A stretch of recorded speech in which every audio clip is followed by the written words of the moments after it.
अस्सलाम वालेकुम, welcome back to another vlog.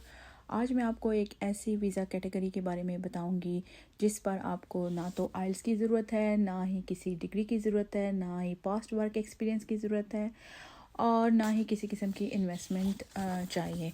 So first of all ये है रिलीजियस वर्कर वीज़ा, जो कि 2 इयर्स के लिए ग्रांट होता है और इसमें आपको ये टेम्प्रेरी वर्कर वीज़ा है, यानी कि इस वीज़े को एक्सटेंड कर सकते हैं। अगर आपको आपका एम्प्लॉयर दोबारा से कॉस्ट दे देता है तो ये वीज़ा एक्सटेंडेबल है और इस वीज़े को स्विच भी किया जा सकता है किसी और वीज़े में। So which is a good news. And secondly ये होता है कि इसमें आपको यहाँ पर आकर अपने जिस रिलीजन से रिलेटेड आप हैं, आप उससे रिलेटेड वर्क कर सकते हैं। आप प्रीचिंग नहीं कर सकते लेकिन आप रिलीजियस वर्क कर सकते हैं। इसमें आपको कॉस सबसे पहले जो डॉक्यूमेंट्स चाहिए वो कॉस है, जो कि सर्टिफिकेट ऑफ स्पॉन्सरशिप है। उसका अप्लाई करना का भी मैं आपको वीडियो के एंड में बताऊंगी कि आप कैसे अप्लाई कर सकते हैं। उसके बाद आपके पास once cost is in hand you have to apply within 3 months. आप कॉस्ट के मिलते ही 3 मंथ्स के अंदर अंदर इस वीज़े के लिए अप्लाई कर सकते हैं। अगर आप यूके के बाहर हैं तो आपको 3 वीक्स में इसका आंसर मिल जाएगा, डिसीजन मिल जाएगा, और अगर आप यूके के अंदर हैं तो आपको 8 to 10 वीक्स में अपनी एप्लीकेशन के डिसीजन मिल जाता है। इसकी फ़ी के बारे में अगर बात करें तो इसकी £298 पर पर्सन है और NHS सरचार्ज जो IHS सरचार्ज है वो 624 पर पर्सन है। अगर आप अभी इस वीज़े के लिए अप्लाई करते हैं, लेकिन अगर आप जनवरी 2024 के बाद अप्लाई करते हैं तो IHS फ़ी जो है वो इंक्रीज़ होके 1035 हो रही है। इसके लिए आपके अकाउंट में बस सेविंग्स होनी चाहिए जो कि आपने एज अ मेंटेनेंस शो करनी है, जो कि अमाउंट होना चाहिए £1270। ये आपकी रिक्वायरमेंट है। इसके अलावा अगर आप अपने डिपेंडेंट्स को अपने साथ लेकर आ रहे हैं, अपने स्पाउस, अपने बच्चों को लेकर आ रहे हैं, तो आपका प्रूफ ऑफ रिलेशनशिप होना चाहिए जिसमें आपका मैरिज सर्टिफिकेट आ जाता है, बच्चों के बर्थ सर्टिफिकेट्स आ जाते हैं। इसके अलावा TB टेस्ट रिक्वायर्ड है, जो कि अगर आप पाकिस्तान से आ रहे हैं तो फिर तो आपको वो रिक्वायर्ड है। आपकी एज जो है ओवर 18 होनी चाहिए और आपके पास वैलिड पासपोर्ट होना चाहिए। अगर ब्रांड न्यू पासपोर्ट है then well and good, otherwise अगर आपका पासपोर्ट पुराना है तो उस पर 6 मंथ्स की वैलिडिटी होनी चाहिए। इसके अलावा आपकी जो है ये इस वीज़े के ऊपर आप क्या कर सकते हैं और क्या नहीं कर सकते। आप इस वीज़े के ऊपर 40 आवर्स के लिए काम कर सकते हैं सेम एम्प्लॉयर के साथ जिसने आपको कॉस्ट दिया है, और इसके अलावा आप 20 आवर्स किसी और भी सिमिलर कैटेगरी के एम्प्लॉयर के साथ काम कर सकते हैं। सो इसमें अर्निंग के काफ़ी ज़्यादा अच्छे चांसेस हैं। जो आपको सर्टिफिकेट ऑफ स्पॉन्सरशिप देते हैं, जो एम्प्लॉयर हैं, वो आपको मिनिमम सैलरी लाजमी देंगे बिकॉज़ ये एक लीगल रिक्वायरमेंट है। इससे कम वो आपको सैलरी नहीं दे सकते। सो आप की इसकी एक बेस्ट पॉइंट ये है कि अगर आप अपने डिपेंडेंट के साथ यहाँ पर आ रहे हैं और आपके डिपेंडेंट को फुल टाइम वर्क अलाउ होगा, यानी कि आपकी डिपेंडेंट स्पाउस, हस्बैंड या वाइफ अगर यहाँ पर आते हैं आपके साथ इस वीज़े की डिपेंडेंट बनकर, तो वो यहाँ पर फुल टाइम वर्क कर सकते हैं और अपने वीज़े को किसी और वीज़े में स्विच कर सकते हैं। फॉर एग्जांपल अगर उन्हें स्किल्ड वर्कर वीज़ा का कॉस्ट मिल जाता है तो अपने वीज़े को उसमें स्विच कर सकते हैं और आप उनके अंडर अप्लाई करके PR हासिल कर सकते हैं। सो ये वीज़ा काफ़ी ज़्यादा आसान है क्योंकि इसमें आपको किसी भी किस्म की एक्सपीरियंस की ज़रूरत नहीं है, आइल्स की ज़रूरत नहीं है।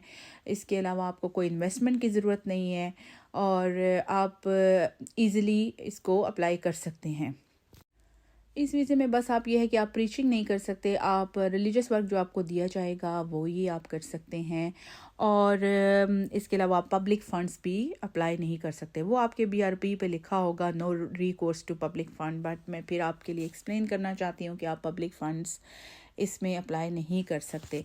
द बेस्ट थिंग इज़ कि आप 40 आवर्स इस एम्प्लॉय के साथ काम कर सकते हैं जिसने आपको कॉस्ट दिया है और 20 आवर्स किसी और सिमिलर एम्प्लॉयर के साथ भी काम कर सकते हैं। तो अर्निंग के चांसेस इस वीज़े पे काफ़ी ज़्यादा हैं। इस वीज़े का डायरेक्ट आप PR की तरफ कोई रूट नहीं है। आप इस वीज़े को एक्सटेंड कर सकते हैं या फिर इस वीज़े को किसी और वीज़े में स्विच करके सेटलमेंट के रूट को ریگولرائز کر سکتے ہیں۔ ایک پوائنٹ اور بہت زیادہ امپورٹنٹ ہے کہ اس ویزے میں کیونکہ آئلس کی ضرورت نہیں ہے، لیکن آپ کی کمیونیکیشن سکلز کافی زیادہ اسٹرانگ ہونی چاہیے، یعنی کہ آپ کچھ نہ کچھ اسپوکن انگلش سیکھ کر آئیں۔ ٹھیک ہے، اگر آپ آئلس کے لیول کی نہ کر سکیں، لیکن پھر بھی کیونکہ آپ نے لوگوں کے ساتھ یہاں پر کمیونیکیٹ کرنا ہوتا ہے، جب آپ ورک پلیس پہ ہوتے ہیں یا آپ اپنے جب ریلیجس ورک کریں گے تو آپ کو اس کی ضرورت ہوگی، اس لیے آپ کے پاس اچھی کمیونیکیشن سکلز ہونا بہت زیادہ ضروری ہے۔ ڈاکیومنٹس تو آپ کو پتہ چل گئے ہوں گے، ویلڈ پاسپورٹ چاہیے، کاسٹ چاہیے، ٹی بی ٹیسٹ چاہیے، اس کے علاوہ بینک اسٹیٹمنٹ جس میں 1270 ہونے چاہیے، بچوں کی ریلیشن شپ اور اسپاؤس کی ریلیشن شپ ڈاکیومنٹ چاہیے، اور اس کے علاوہ آپ کے پاس جو ہے پاسپورٹ ہونا چاہیے جو کہ ویلڈ ہو، اور آپ اس ویزے کے لیے اپلائی کر سکتے ہیں۔ ابھی یہ ایک گولڈن چانس ہے، اگر آپ سب اس ویزے کے لیے اپلائی کرنا چاہتے ہیں تو آپ ابھی اپلائی کر سکتے ہیں، because IHS surcharge 624 pounds per year سے 1035 پاؤنڈ پر ایئر ہونے جا رہا ہے جنوری 2024 میں، جو کہ ایک بگ انکریز ہے، although it's not reasonable، لیکن پھر بھی ہوم آفس نے یہ ڈیسائیڈ کیا ہے کہ وہ IHS سرچارج کو زیادہ کریں گے تاکہ لوگوں کو امیگریشن کو کنٹرول کیا جا سکے، کیونکہ UK میں کافی زیادہ امیگرینٹس آ گئے ہیں۔ تو اس لیے آپ لوگوں کے لیے یہ چانس ہے، ابھی اگر آپ اپلائی کرنا چاہتے ہیں تو آپ کے لیے یہ بیسٹ چانس ہے کہ آپ جنوری سے پہلے اس ویزے کے لیے اپلائی کر دیں۔ جو لوگ ابھی اپلائی کریں گے ان پہ پرانا چارج جو کہ 624 پاؤنڈز ہے وہی اپلیکیبل ہوگا۔ آئی ہوپ کہ میں نے آپ کو اس ویزے کے ریکوائرڈ ڈاکیومنٹس اور آپ اس ویزے پہ کیا کر سکتے ہیں کیا نہیں کر سکتے وہ سب آپ کو بتا دیا، اور آپ کو یہ بھی بتا دیا ہے کہ اس کا straight forward direct route to settlement نہیں ہے، اس میں آپ اس کو ایکسٹینڈ کر سکتے ہیں، اور یا پھر آپ کا ڈپینڈنٹ جو ہے وہ کسی اور ویزے میں سوئچ کر سکتا ہے، اور آپ ان کے ڈپینڈنٹ بن کے آگے اس ویزے کو کنٹینیو کر کے PR کی طرف جا سکتے ہیں۔ اس ویزے کے لیے یہ ڈاکیومنٹ چاہیے۔ آپ نے گوگل کرنا ہے UK visas course database, اس میں یہ سرچ ٹرمز لکھنی ہیں، اور اس کے بعد آپ دیکھ سکتے ہیں کہ کتنے زیادہ کاسٹ جو ہیں وہ دیے گئے ہیں۔ آپ اپنے ریلیجس سے ریلیٹڈ، اپنے علاقے سے ریلیٹڈ جاب اپلائی کر سکتے ہیں۔ Thanks for watching.